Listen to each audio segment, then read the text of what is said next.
सबैजनालाई टेसिदेलेर नमस्कार भन्न चाहन्छु। अनि आजको 22औं पाठ चाहिँ 21औं पाठमा मैले भनेको जस्तै गौतम बुद्ध भनेको उहाँ कसरी बुद्ध भयो होइन, कुन बुद्धि उहाँले सिकेर बुद्ध भयो होइन। अनि गौतम बुद्धलाई हामीले कसरी कस्तो रूपमा हेर्नुपर्छ, उहाँको प्रवचनलाई हामीले कसरी रूपमा पालन गर्नुपर्छ होइन। जुन त्यो प्रवचन सुन्ने हाम्रो धर्म साथीहरूलाई हामीले कसो गरी हेराएर हेर्नुपर्छ र सोच्नुपर्छ बारेमा आज म छोटकरीमा भन्न चाहन्छु। अम, यदि हामी गौतम बुद्धको शरणमा परेर मात्रै होइन, गौतम बुद्धको प्रवचन सुनेर मात्रै हामी बौद्धी अ, धर्म मान्ने हुँदैन होइन।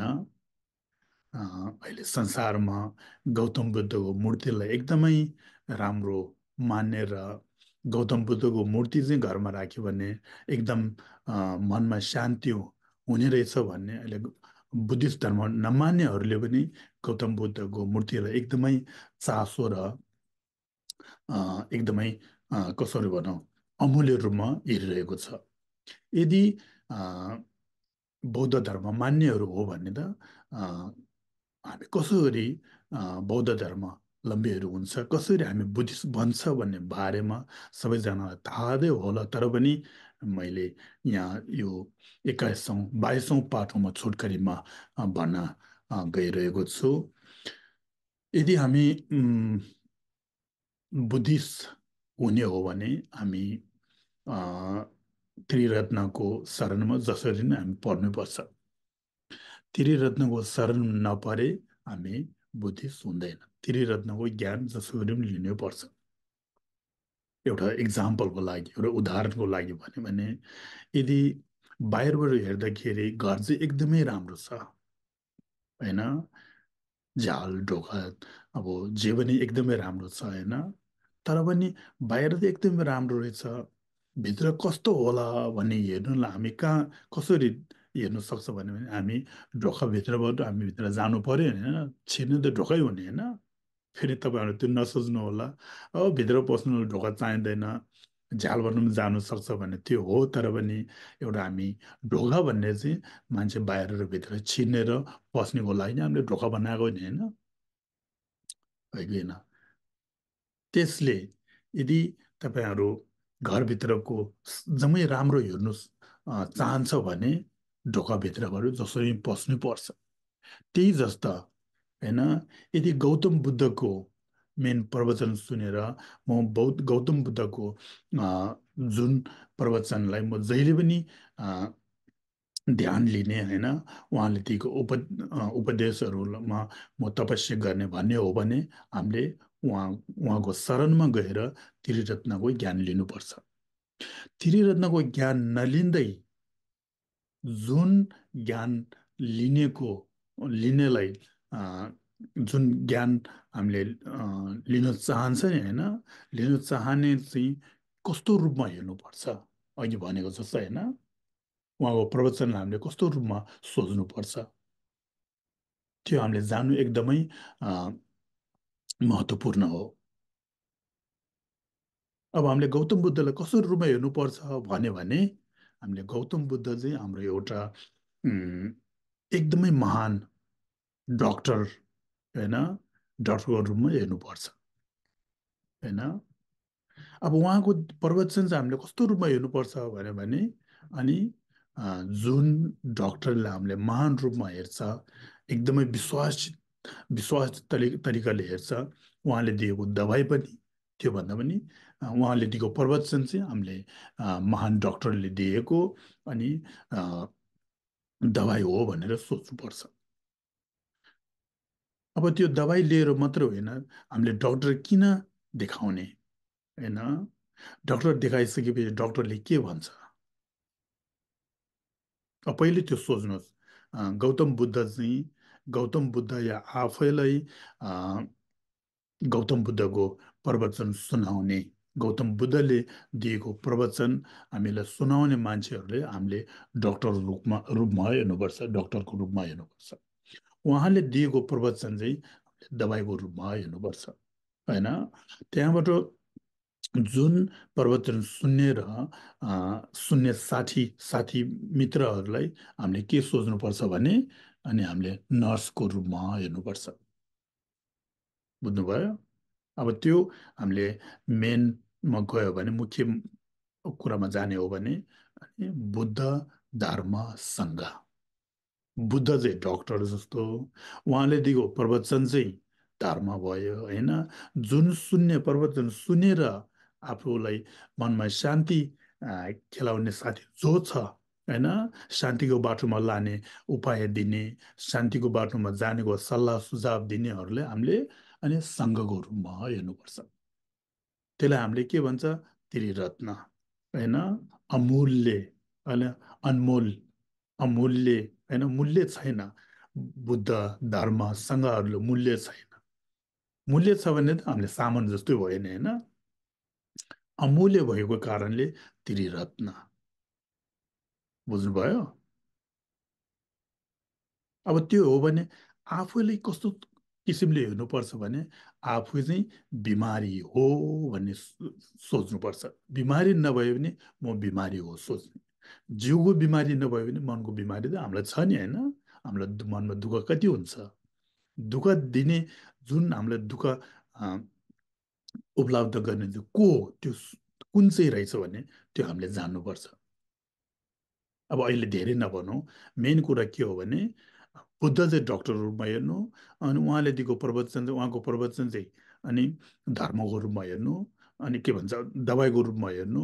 जुन आफूलाई सल्लाह सुझाव दिने आफ्नो धर्म मित्रहरूलाई हामीले टिबेटनबाट गऱ्यो भने छिटो भन्छ नि, होइन? धर्म फ्राइन्ड, उनीहरूलाई के रूपमा हेर्ने हो भने सङ्घको रूपमा हेर्नु।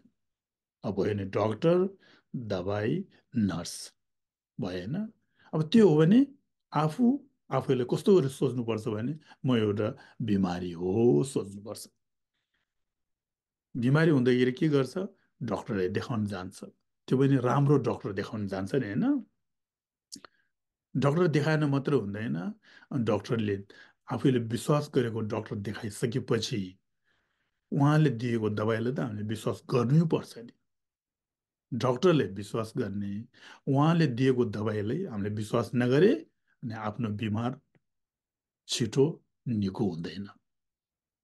त्यो मात्रै नभएर, होइन, नर्सहरूले यो दबाई चाहिँ अनि खानाको पहिले खानु, होइन, हामीले खानाको पछि खानु, नसुत्दै खानु, दिउँसो खानु, यो खाइसकेपछि खाना त्यो बार्नु, यो नखानु, चिल्लो पिरोहरू नखानु भने हामीलाई सल्लाह सुझाव दिन्छ नि।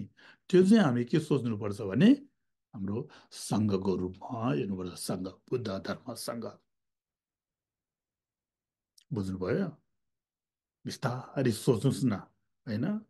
आफ्नो एउटा अ, जीवन राम्रोसँग बिताउनको लागि दुख बिमार नहोस्, म आयु लामो होस् भनेर हामी जहिले पनि सोध्छ नि, होइन? त्यो आयु लामो होस् भन्ने जीवनलाई दुख बिमार भयो भने, होइन, हामी धेरै राम्रो डक्टर बाटोमा जाने कोसिस गर्छ। दुख बिमार चाहिँ छिटो हट्नुको लागि राम्रो डक्टर खोज्छ, राम्रो हस्पिटल कहाँ रहेछ हेर्छ, होइन? पैसा छ भने, अब पैसा छैन भने केही गर्नु छैन, होइन? ओछ्यानमै मर्नु सक्छ, होइन? डक्टर नदेखाउँदै मर्नु सक्छ। पैसा हुनेहरूले के गर्छ? एकदमै डक्टर राम्रो खोज्छ नि, होइन? डक्टर राम्रो खोज्ने कारण के हो? उसले हेऱ्यो भने हाम्रो दबाई राम्रो दिन्छ, दबाई राम्रो दियो भने म निको हुन्छ भन्ने सोचाइ लिएर त हामीले डक्टर देखाउन जाने हो कि होइन? यही जीवनको लागि मात्रै। जति आयु लामो होस्, जति डक्टर राम्रो देखाओस्, जति दबाई राम्रो खाओस्, जति हामी एउटा सुख र शान्ति होस् यो जीवन चाहिँ, होइन? यही जीवनको लागि मात्रै हो। पछिल्लो जीवनमा यो जति हेल्थी भयो भने, होइन, स्वास्थ्य राम्रो भयो भने, होइन, पछिल्लो जन्ममा लानु केही पनि छैन, हो कि होइन? अनि हामी दुख बिमार नभयो भने के गर्छ हामी?